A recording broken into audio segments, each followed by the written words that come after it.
लोग बस स्टार्टअप करना चाहते हैं बिना सोचे कि इसका सेंस कितना बनता है। एक कोई ऐसा अनएक्सपेक्टेड पर्क जो आपको लगाओ after shark tank? So that validation ना, मतलब एवरीबडी न्यू अबाउट अस, क्योंकि आपने कभी ये सब किया नहीं है और आपके लिए ऐसे कपड़े आएंगे हैंगर पे, फिर आपका कोई मेकअप करेगा, फिर आपको कोई बोलेगा कि अच्छा स्ट्रॉ से पानी पीजिए। लाइफ ने कम्प्लीटली अलग टर्न ले लिया। अगर आप एंटरप्रेन्योरशिप करना चाहते हो तो do it because you are wanting to solve a real problem. Right. So hello everyone, welcome back to Wisdom Whispers with Abhishek Mittal. हमारा ये पर्टिकुलर सीरीज जिसपे हम शार्क टैंक फंडेड या शार्क टैंक अपीयर्ड ऑर्गेनाइजेशंस या companies या startups को बुला रहे हैं, उसमें हमारे पास आज है शार्क टैंक सीजन 2 की एक को-फाउंडर एंड उनसे हम उनकी स्टोरी सुनेंगे, Niharika Jain. So let's welcome Niharika Jain to the show. Hi Niharika, welcome to Wisdom Whispers. Thank you Abhishek for having me. It is absolutely my pleasure to be here. Thank you Niharika. Niharika, हम अंदर घुसने से पहले आपके business के बारे में और आपकी जर्नी के बारे में हम जानना चाहते हैं. आपकी particular journey, right? Hindu College से एगन, देन आईएसबी के लिए admit and then you started this Broomies, right? तो क्या कैसी रही है जर्नी?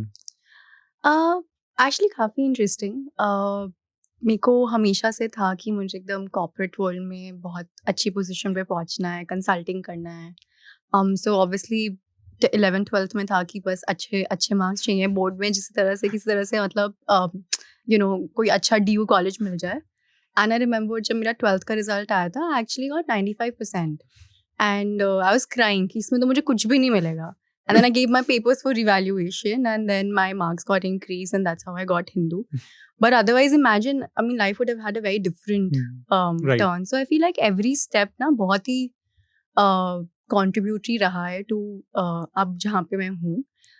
So पहले फिर हिंदू कॉलेज हुआ, हिंदू कॉलेज में बैचलर्स ऑफ कॉमर्स लिया. उस टाइम पे भी ये था कि अच्छा दोनों पेरेंट्स CA हैं, CA करना चाहिए या मतलब बस बैचलर्स ऑफ कॉमर्स करूँ. But they were very supportive. तो वो किया. फिर कॉलेज में बहुत एक्टिविटीज़, बहुत सारी सोसाइटीज़.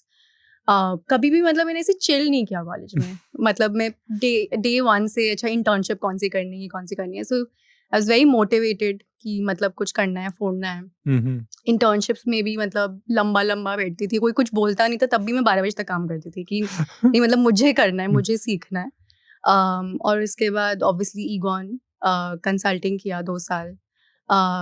उधर भी मैं अपने आई रिमेंबर मैं मैनेजर को बोलती थी मुझे और काम चाहिए, मुझे प्रेशर फील नहीं हो रहा, मुझे प्रेशर दो. कंसल्टिंग वाला प्रेशर चाहिए. हाँ, and obviously it was not consulting pressure, पर ही आल्सो लाइक्ड इट कि अच्छा मोटिवेटेड है, सेल्फ ड्रिवन है.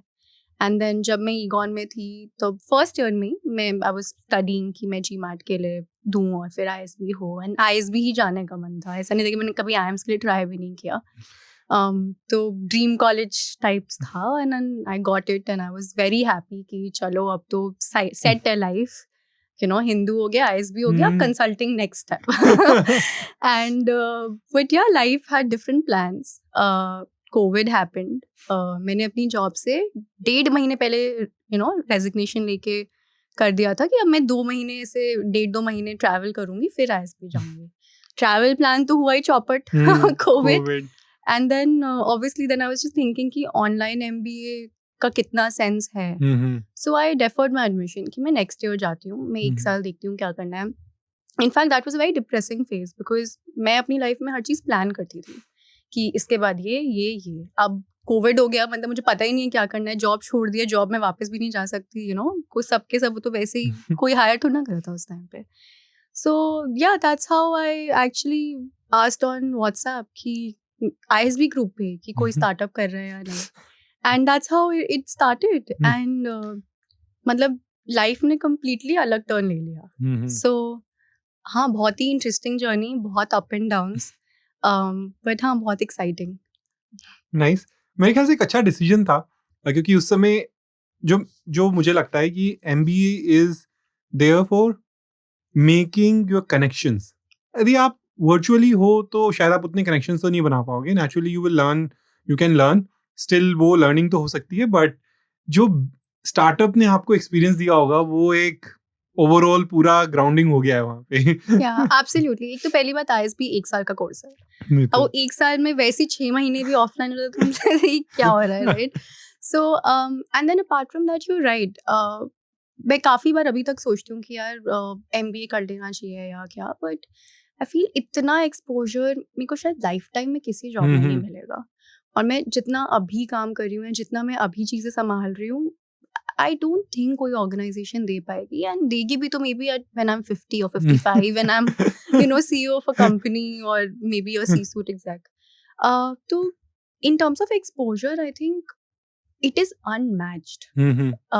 जो चैलेंजेस एवरी डे आप देखते हो 120 लोगों की कंपनी में, मतलब उन सबका सोचना कि ठीक है कंपनी को साथ लेके चलना है, what next, investors, this that, it is hard work unparalleled. I didn't think actually join करने से पहले या स्टार्ट करने से पहले कि इतना टफ होगा। मैंने मजे में स्टार्ट किया था ऑनेस्टली एंड आई थॉट कि मैं 1 साल करती हूँ और मतलब ट्रायल है। मॉम डैड ने बोला कि हम इतना पैसा लगा देंगे, ये ट्रायल है तुम्हारी लर्निंग के लिए।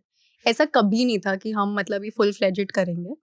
एंड फिर जब मैंने उन्हें धक्का दिया अगले साल कि अब तो मैं ISB नहीं जा रही, मैं ये फुल टाइम कर रही हूँ, तो दे वर लाइक ये क्या, हाँ ये कहाँ से आ गया, मतलब तुम्हें फंडिंग भी नहीं मिली तो मेड एजेंसी का काम करोगी, तो some kind of hesitation, but they let me take my decision and फिर तो मतलब थैंकफुली चल गया नहीं तो बहुत रिग्रेट होता कि ये क्या किया मैंने, बट हाँ that leap of faith worked and my co-founders really helped मी।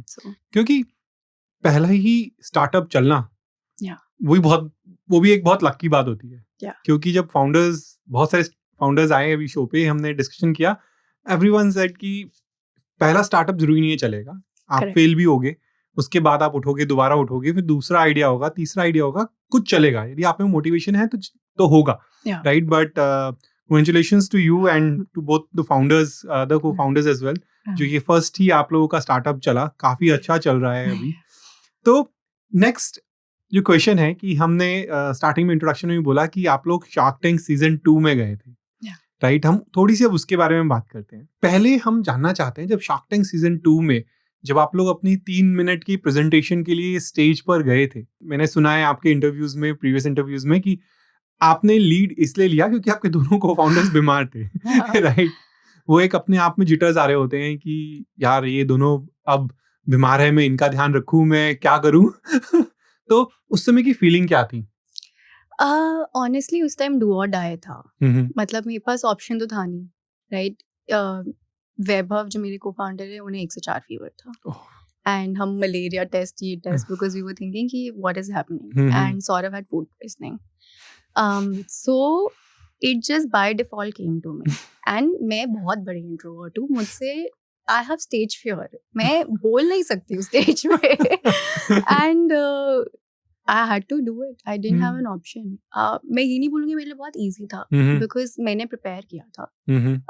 जब हम पहुँचे थे और जब हमने देखा सिचुएशन क्या चल रही है and everybody was like बहुत मेहनत करके लोग सब अपना ये कर रहे हैं, रट्टा मार रहे हैं, you know, कुछ और स्टैंडी पे वर्क कर रहे हैं, पीपल वो putting in a lot of effort, तो immediately you come into that groove कि अच्छा ठीक है अब तो करना है, अच्छे से करना है। तो आई रिमेंबर मेरे साथ मार्केटिंग में जो थे मेरी टीम में वो भी थे और जो ट्रेनर थे वो भी थे, तो हम रात को बैठ के स्क्रिप्ट बना रहे हैं कि अच्छा ठीक है what will rhyme, what will get the audience, because हम सीजन 1 में भी लाइक स्मॉल इंसिडेंट्स सीजन 1 में गए थे हम एक्चुअली पहले, and we had reached till 3rd round of audition. अच्छा। और हमें तो पता नहीं था शार्क टैंक कैसे होता है, क्या होता है, तो हमने बहुत फॉर्मल पिच सूट में एकदम PPT दिखा के पिच दे दी थी और हम ऑब्वियसली सिलेक्ट नहीं हुए थे।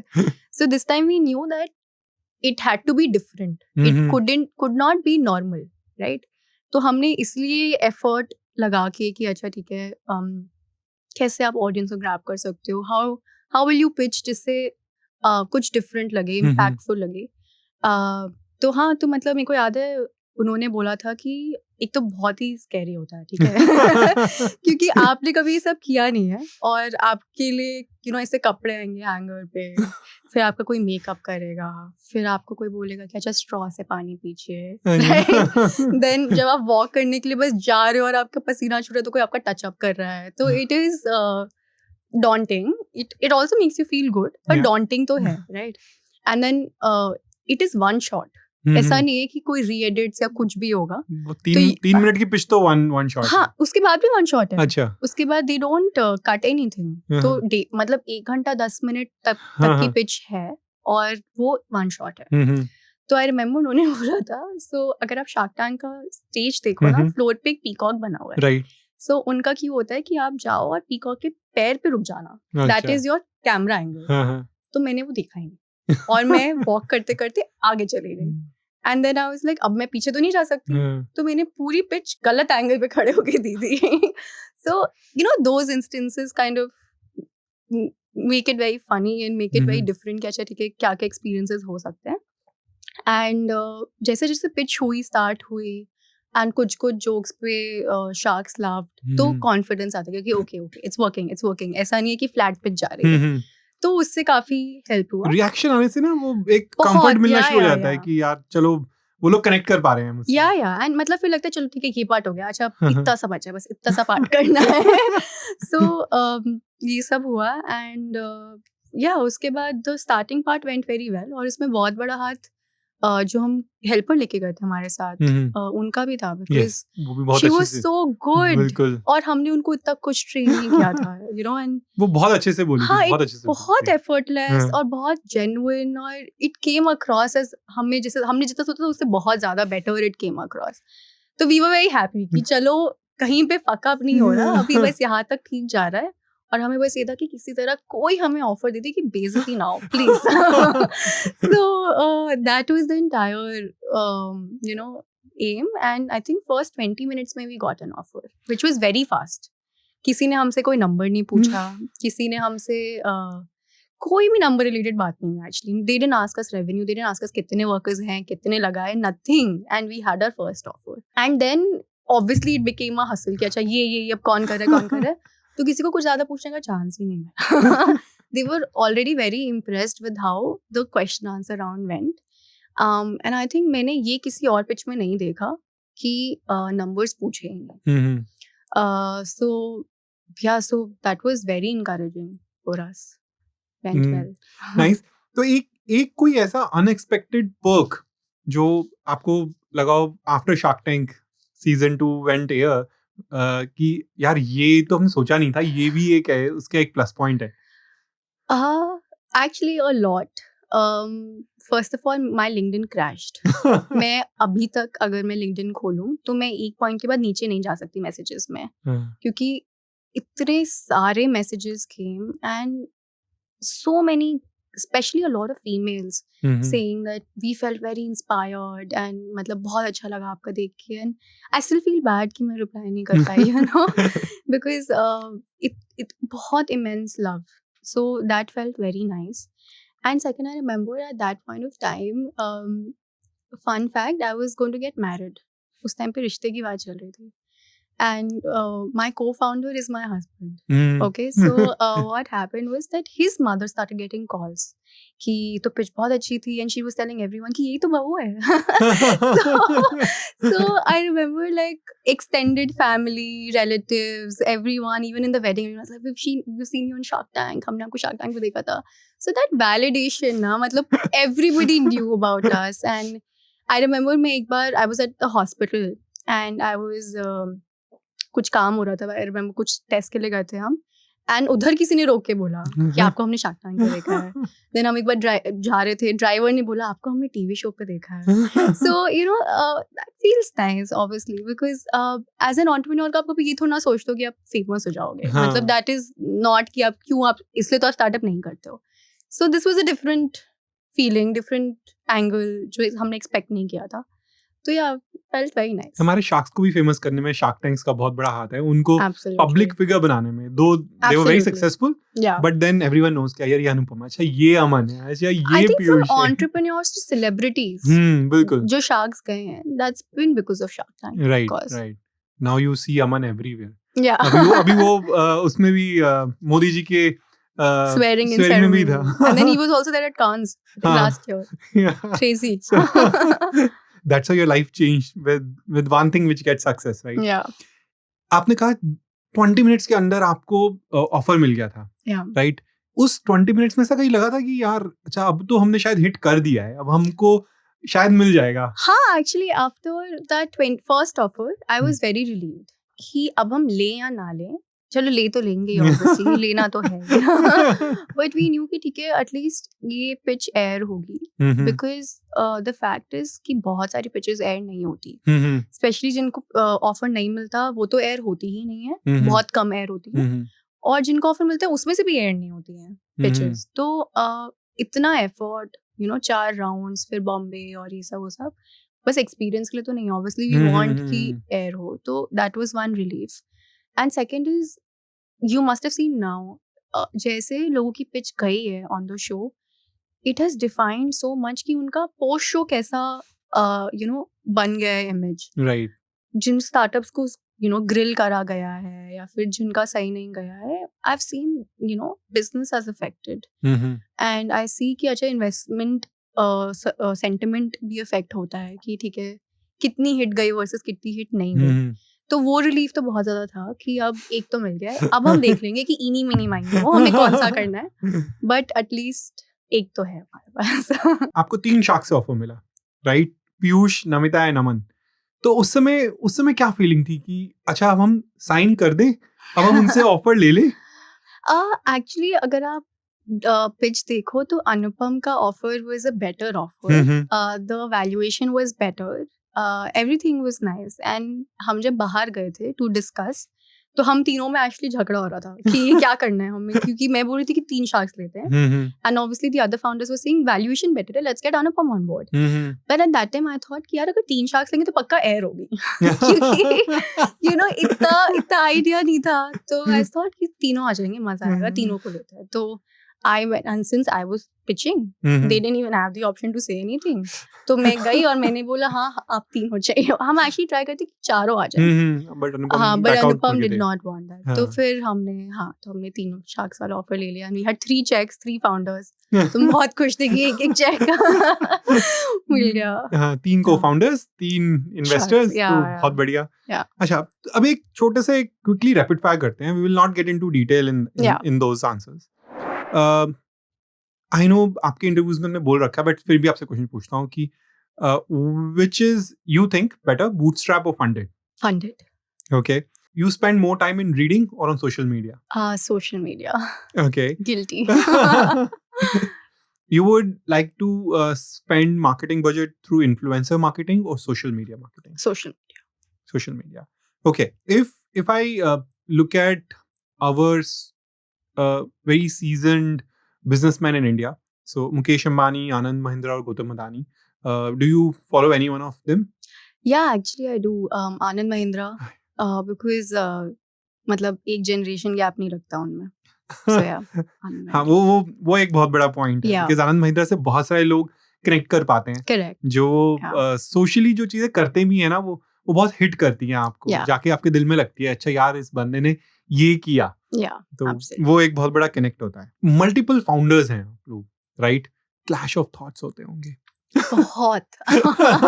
आप एक दिन हमारे कॉन्फ्रेंस रूम में आके देखो, it is always fight, but हाँ healthy fights, and I think उससे बेस्ट टीम डिफाइन होती है, बिकॉज हम तीनों बस अग्री करने के लिए अग्री करते ही नहीं है। तो जब तक तीनों कन्विंस नहीं होंगे, 4-5 अप्रोचेस नहीं सोच लेंगे, जॉट डाउन नहीं करेंगे, क्रॉस नहीं करेंगे, तब तक हम डिसाइड नहीं करते, and that works very well. Right. अभी तक का I think it's more than 3 years now you're running this business. 4 years now, right now. So अभी तक का ऐसा कौन सा सबसे बड़ा चैलेंज है जो आपने फेस किया और आपने उसको सक्सेसफुली फेस किया है? I'll say कि अभी भी हम उस जर्नी में हैं to keep making it better. पर सबसे बड़ा चैलेंज है कि वर्कर को प्रोफेशनल कैसे बनाएं, क्योंकि सपोज हमने अपना पूरा काम कर दिया, ठीक है, हमने वर्कर को वेरीफाई भी कर दिया, सब कुछ कर दिया, वर्कर को जॉब भी बता दी, उसके लिए बहुत अच्छी पर्क्स हैं, सब कुछ है, वो डे 1 पे अगर जाएगा ही नहीं, मैंने मतलब बंदा भी भेज दिया कि आप घर से बाहर निकलो, वो आपको बाइक पे बिठा के लेके जाएगा, आप घर से बाहर ही नहीं आओगे, तो मैं क्या करूँगी उसमें, राइट? तो देन ऑब्वियसली कस्टमर से बैकलैश सुनने को मिलता है, कस्टमर ने पे किया है, customer would want the service, right? तो हम वर्कर्स को इंसेंटिवाइज करके ये पार्ट सॉल्व करने की कोशिश हर दिन करते हैं एंड ऑब्वियसली पहले जो ये डे 1 बैकआउट रेशियो था ये 25% था, अभी ये अंडर 10% है, तो आइडियाज की 5% से भी कम पे आना चाहिए। तो ये constant struggle and work upon challenge है, क्योंकि कोई भी वन टाइम बिजनेस जो होता है, सपोज अर्बन क्लैप या फिर यस मैडम या ये सब में, अगर एक वर्कर जाना मैं दूसरे को भेज दूंगी, राइट, पर यहाँ पे सेम वर्कर को हर दिन जाना है, तो उसका चैलेंज इज मच डिफरेंट। तो हाँ, I think this is the biggest challenge that I see today, और सारे एफर्ट्स इसी पे हैं। Because you also had customer experience, right? Yeah. So वो एक बहुत बड़ा आपके लिए specifically as a co-founder एक बहुत बड़ा टास्क है। Absolutely. But is it only first day या फिर बाद में भी बैकआउट हो जाते हैं? 10 दिन गए उसके बाद 11वें दिन कहा कि यार नहीं जाना। तो एक्चुअली वो काफी कम होता है, क्योंकि अगर बॉन्डिंग बन गई है कस्टमर वर्कर में, अंडरस्टैंडिंग बन गई है, वैसी सैलरीज जो हम देते हैं, दे आर क्वाइट नाइस, तो उसके बाद वर्कर को मतलब छुट्टी ले सकता है, हाँ. बता के या नहीं बता के मैक्सिमम, बट ऐसे गायब नहीं होता। वो मोस्टली डे 1 का इशू ज्यादा है। आप अपने लिए स्पेसिफिकली जो ये स्ट्रेस आता है, इतना स्ट्रेस आता है, क्योंकि स्ट्रेस दोनों तरीके से आता है। मैंने आपके कुछ इंटरव्यूज में सुना है कि you invest more time with your workers, क्योंकि आप उनके लिए बहुत कुछ करना चाहते हो, राइट? तो जो स्ट्रेस आता है और सेटबैक्स आते हैं, आप उसको कैसे हैंडल करते हो? ऑनेस्टली मैं मोस्टली कस्टमर्स के साथ ज़्यादा टाइम स्पेंड करती हूँ, because I am heading customer acquisition. Initially तो सबने सारा काम किया है ऑब्वियसली, बट अब मेरा मेन फोर्टे है कि मेरे को कस्टमर को कैसे खुश रखना है, रिटेन करना है। एंड ऑब्वियसली जब भी एक भी बैकलैश आता है या एक भी नेगेटिव रिव्यू आता है, it affects me, and every day I am thinking कि इसको हम कैसे बेटर करें या कस्टमर की जर्नी को और कैसे ठीक करें। And it is daunting again, मतलब बहुत डिफिकल्ट है ये स्ट्रेस लेना। स्लीपलेस नाइट्स होती हैं, एंग्जाइटी होती है, these are real challenge, these are real feelings. और आई थिंक हमारा बिजनेस क्योंकि इतना वर्कर सेंट्रिक है, पीपल सेंट्रिक है एक्चुअली दोनों एंड से, कि प्रोडक्ट तो है नहीं कि मैं माइक बेच रही हूँ, राइट? एक वर्कर को जाके हर दिन काम करना है, मोटिवेशन चाहिए। हाँ, it is super tough. And मैं ये इन्वेस्टर्स को भी बोलती हूँ, बताया कि बहुत कंपनीज आएंगी करेंगी, बट इस बिजनेस में टिके रहने के लिए बहुत परसिवरेंस चाहिए, और ये हर टीम में नहीं होगी। बहुत मुश्किल है कि इसमें खड़े रहो, डटे रहो, गाली सुनते रहो, तब भी काम करो और उसको बेटर करने की कोशिश करो। पर हम वो कर रहे हैं, एवरीडे कर रहे हैं, और डेफिनेटली बहुत स्ट्रेस होता है। पर I think couple of things that I do जब बहुत ज़्यादा स्ट्रेस्ड होता है, obviously I tend to deep breathe a lot कि to calm myself down अगर कोई stressful situation है। Second is recently I've decided कि मतलब after a point of time I will come back home and not look at my phone, because मेरा work phone और personal phone अलग नहीं है, okay. क्योंकि था अलग और मैंने खो दिया था, तो I realized कि मैं 2 phone नहीं संभाल सकती। तो वो एक फोन में इतने सारे escalation messages, internal team talk, this that, तो अगर वो आप रोकोगे नहीं, स्पेशली को-फाउंडर हस्बैंड है, तो वो खत्म ही नहीं होगा। आप करते रहो, काम करते रहो, सुबह उठो काम करो, रात को सो रहे हो काम करो। तो after a point I tend to now not see social media.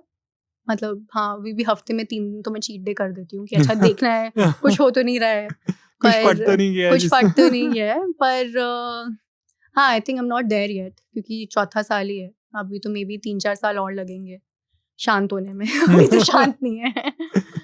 so, हमारा ये एपिसोड जो इसका मेन पर्पस है कि जो आप लोगों की एंटरप्रेन्योरशिप जर्नी है, उससे जो अब यंग एंटरप्रेन्योर्स आ रहे हैं वो क्या सीख सकते हैं, राइट? तो आप ऐसी क्या उनको कुछ एडवाइस देना चाहोगे जो young entrepreneurs who want to get into entrepreneurship, maybe right now they are in college, engineering कर रहे हैं या MBA कर रहे हैं, तो वो यदि एंटरप्रेन्योरशिप की जर्नी स्टार्ट करना चाहते हैं, तो ऐसी कौन सी एडवाइस है जो आप लोगों को नहीं मिली थी या आप लोग देना चाहोगे? एक्चुअली हमें तो कोई एडवाइस नहीं मिली थी, क्योंकि हमारे तीनों की फैमिली में कोई बिजनेसमैन ही नहीं है, सबके सब प्रोफेशनल्स हैं या कोई ना कोई जॉब कर रहे हैं, राइट, या गवर्नमेंट में है।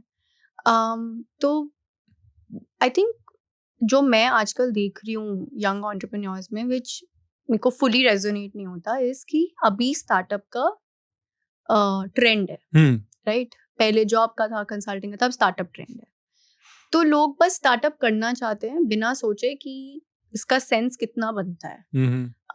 तो जब हमने शुरू किया था, हम एक रियल प्रॉब्लम को सॉल्व कर रहे हैं, किसी को मेरे को जबरदस्ती बेचना नहीं पड़ेगा, राइट? मेरे को मार्केटिंग में क्रेजी स्पेंड नहीं करना पड़ेगा कि करके तो देखो, लेके तो देखो, because it's a real problem, people want it. आजकल when I go to colleges and I attend events, तो मैंने बहुत बार देखा है कि ऐसे आइडियाज हैं जिनका कोई यूज ही नहीं है, मतलब किसी को चाहिए ही नहीं वो। तुम एक प्रॉब्लम ही नहीं है जिसको तुम सॉल्व कर रहे हो, एक सोल्यूशन तो बना दिया, बट एक रियल प्रॉब्लम होनी चाहिए। तो आई वुड से कि अगर आप एंटरप्रेन्योरशिप करना चाहते हो तो do it because you are wanting to solve a real problem, right? Not because कि स्टार्टअप एक ट्रेंड है, चलो हम स्टार्टअप करते हैं, बिकॉज वो स्टार्टअप्स एक बहुत ही कम लिमिट तक चलते हैं। वो स्टार्टअप्स फंड भी नहीं होते हैं। अगर आप बूटस्ट्रैप भी रख रहे हो तो एक मॉडल तो ऐसा होना चाहिए जो सस्टेनेबल हो, right? That's one thing. And second thing is don't be so dependent on funding. आजकल अगेन लोग स्टार्टअप करना चाहते हैं क्योंकि उनको फंडिंग चाहिए, उनको फंडिंग न्यूज में आना है कि हमने इतना रेस कर लिया, उतना रेस कर लिया। बहुत टफ है फंडिंग रेस करना, लग जाती है बैंड। एंड हमने 1 साल पूरा बूटस्ट्रैप चलाया था, राइट? तो तब हम प्रॉफिटेबल थे और अब हम फिर से प्रॉफिटेबल हो गए हैं 4 साल बाद। अगर आप एक धंधा नहीं बना रहे हो और बस फंडिंग पे डिपेंडेंट एक स्टार्टअप कर रहे हो, तो आई डोंट थिंक उसका बहुत लंबा टेन्योर चलेगा। तो एक सक्सेसफुल स्टार्टअप के लिए एक रियल प्रॉब्लम होनी चाहिए और बी एक रियल धंधा होना चाहिए। कांट बी कि अच्छा ठीक है मैं इससे उठाऊंगा पैसे तो चलेगा, नहीं तो नहीं चलेगा। तो आई थिंक वो आइडियोलॉजी थोड़ा मिसिंग है कॉलेज स्टूडेंट्स में अभी, that I C. Right.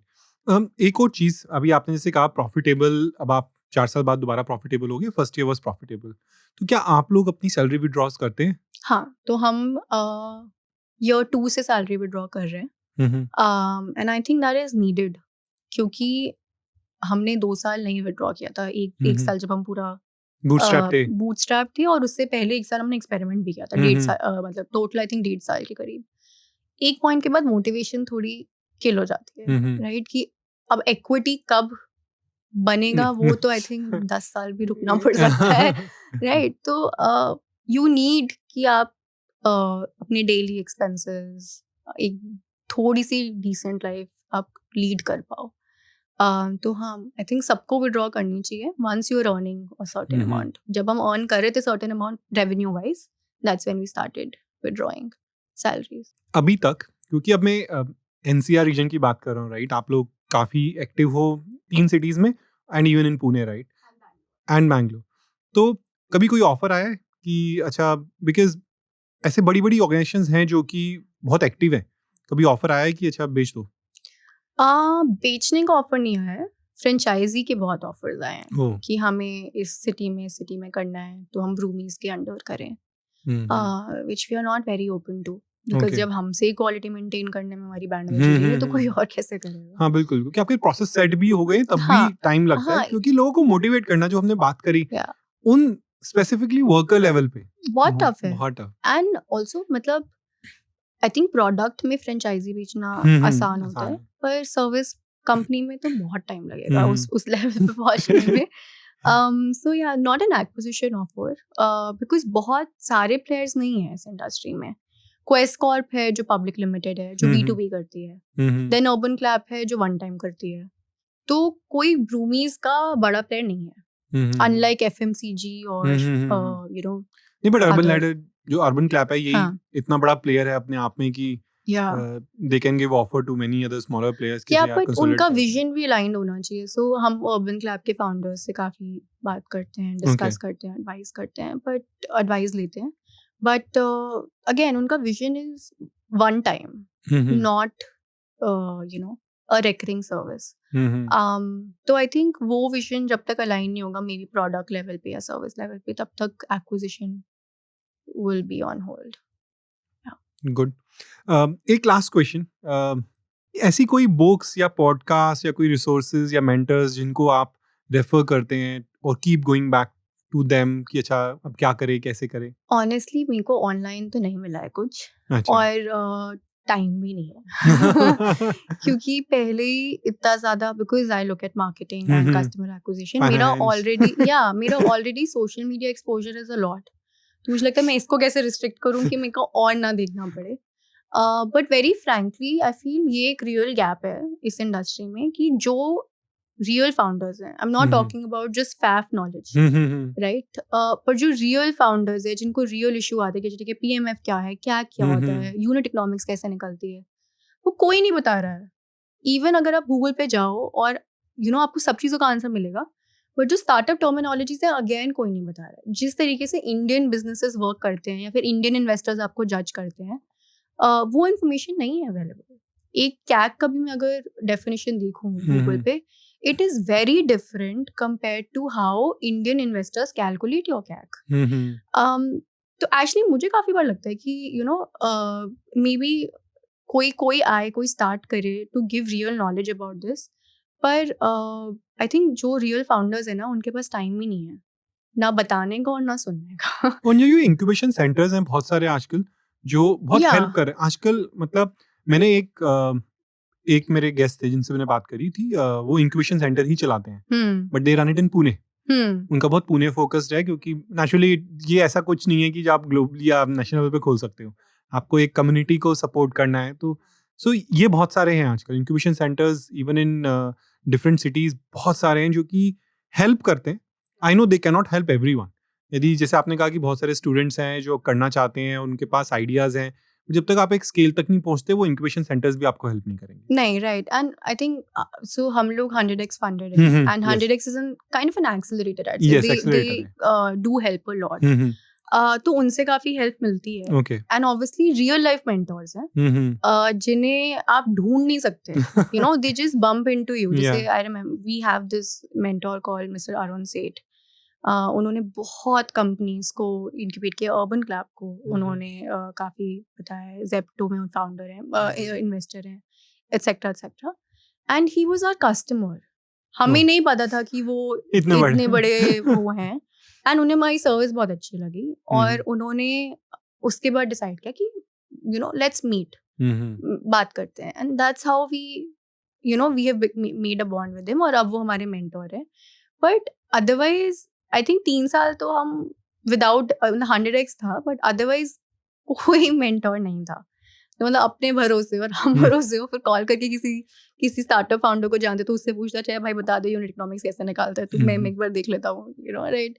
It's I think नहीं है रियल लाइफ गाइडेंस जो चाहिए लोगों को, फाउंडर्स को. एंड जो लोग ले भी पा रहे हैं ना वो ऐसे ही ले पा रहे हैं कि कोई कॉलेज सीनियर ने कर लिया है, फोड़ लिया है, तो वो हेल्प कर रहा है.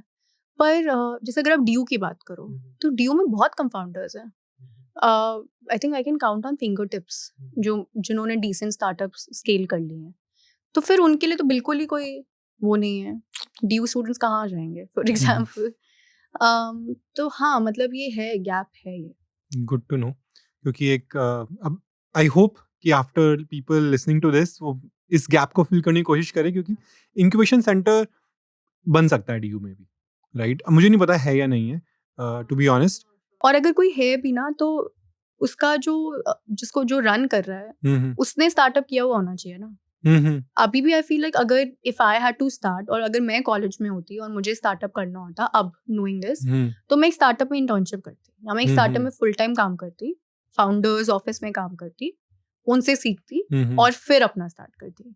क्योंकि अदरवाइज मुझे नहीं पता कि मैं कहाँ जाऊँ. हाँ, क्योंकि हर चीज़ आपको करनी है एज ए स्टार्टअप. तो और उसके लिए मेरे एक गेस्ट थे, उन्होंने यही कहा कि मैंने कुछ साल 4-5 years after passing out from engineering कि उन्होंने स्टार्टअप्स में काम किया. हाँ. तो स्टार्टअप से काम करके वो एक्सपीरियंस जो मिला उनको, देन उनको अपना बिजनेस करने में बहुत ईजी हुआ. क्योंकि now as you said, right, founders office में काम किया तो सब कुछ किया आपने शायद शटर भी आप ही ओपन करते थे, राइट. आपने हायरिंग के लिए भी आप खुद ही हायर कर रहे हो, पेपर भी साइन कर रहे हो, चेक भी साइन कर रहे हो, सब कुछ कर रहे हो. एक्चुअली ये ना अब पॉसिबल है क्योंकि अब इतने सारे स्टार्टअप्स हैं वो हायर करते हैं. अगर आप 6-7 साल पहले चले जाओ तो इतने स्टार्टअप्स ही नहीं थे. इतनी हायरिंग ही नहीं थी. फाउंडर्स ऑफिस रोल बहुत ही कम सुनने को मिला था, या कोई करता था या कोई लेता था. बट अब है चांस. तो अब एकदम जंप मत कर जाओ कि ठीक है स्टार्ट कर लिया, क्योंकि बहुत चीजें समझनी पड़ती हैं. Even after shark tank, all these sharks, they have opened their own founders office. जो पहले ही शायद उनके पास भी नहीं थे, जहाँ पे वो हेल्प करते हैं जिन कंपनीज में उन्होंने फंड किया है थ्रू शार्क टैंक और इवन बियॉन्ड एज वेल। जो खुद बिजनेस कर रहा है और फिर शार्क टैंक भी मैनेज कर रहा है, उसके पास कितना टाइम होगा कि वो अपनी सारी पोर्टफोलियो कंपनीज को गाइड करे? नहीं, वो तो है ही नहीं। वो तो वो वहाँ पे भी बोलते हैं यार तुम मुझसे 5 घंटे मांग रहे हो, 5 घंटे इज नॉट इक्विवेलेंट टू, हाँ, it's not equivalent to your 2 crore का चेक। तो विच इज वेरी डिफिकल्ट। उनको शायद 15-20 मिनट 30 मिनट्स दे दूंगा, साल में एक बार दे दिया, मेरी टीम काम करेगी आपके साथ। और वही होता है actually. They are not investing कि भैया मैंने 50% इक्विटी खरीद ली या 10% इक्विटी खरीद ली। बहुत कम ऐसी कंपनी है जहाँ पे उन्होंने ऐसा किया है, बट अदरवाइज 2.5-1% उसमें they will not put their skin in the game. It's not possible. It's not possible today. अगर कोई मुझे बोले कि भाई मुझे मेंटोर कर दो, मेरे पास नहीं है टाइम, मैं नहीं कर पाऊंगी। अपना ही बिजनेस फिगर आउट करने में टाइम 24 घंटे कम लग रहा है, तो कहाँ से किसी और को करोगे? नहीं, but with that note I will say thank you Niharika, because आपके पास अभी इतना टाइम नहीं है, बट फिर भी आप निकाल कर आए इस शो में। Absolutely my pleasure to teach our new young professionals कि अच्छा देखो कैसे क्या कर सकते हो, क्या क्या चैलेंजेस आएंगे। तो thanks a lot Niharika for being on the show. Thank you so much Abhishek, I had a good time. Thank you. So ये हमारा एपिसोड था निहारिका जैन के साथ। हम लोगों ने ब्रूमीज के बारे में बात करी, हम लोगों ने बात करी कि जो ये इकोसिस्टम है स्टार्टअप का, इसके लिए जो आप लोगों को एक प्रॉब्लम चाहिए, राइट? नॉट आप इसमें कूद मत जाओ क्योंकि मुझे स्टार्टअप करना है। एक प्रॉब्लम हो जिसको आप सॉल्व कर रहे हो, उसके ऊपर काम करना बहुत जरूरी है। And as our other entrepreneurs have also suggested कि यदि पॉसिबल है तो किसी स्टार्टअप में थोड़े टाइम काम करो, so that you get the holistic picture कि एक बिजनेस चलता कैसे है। क्योंकि जो बिजनेस हम पढ़ते हैं थोड़ा सा उससे डिफरेंट चलता है रियल लाइफ में। So you have to really study, and then you have to really put a practical knowledge around it. So guys, if you like this episode, please do share your feedback. If you want us to cover something else as well, please write to us. You can reach out to us on Instagram, Gmail, and LinkedIn. Also, if you are watching us on YouTube, please like, share, and subscribe. And if you are hearing this on audio podcast platform, please follow us, and we will bring you more such episodes in the next coming weeks. Thank you.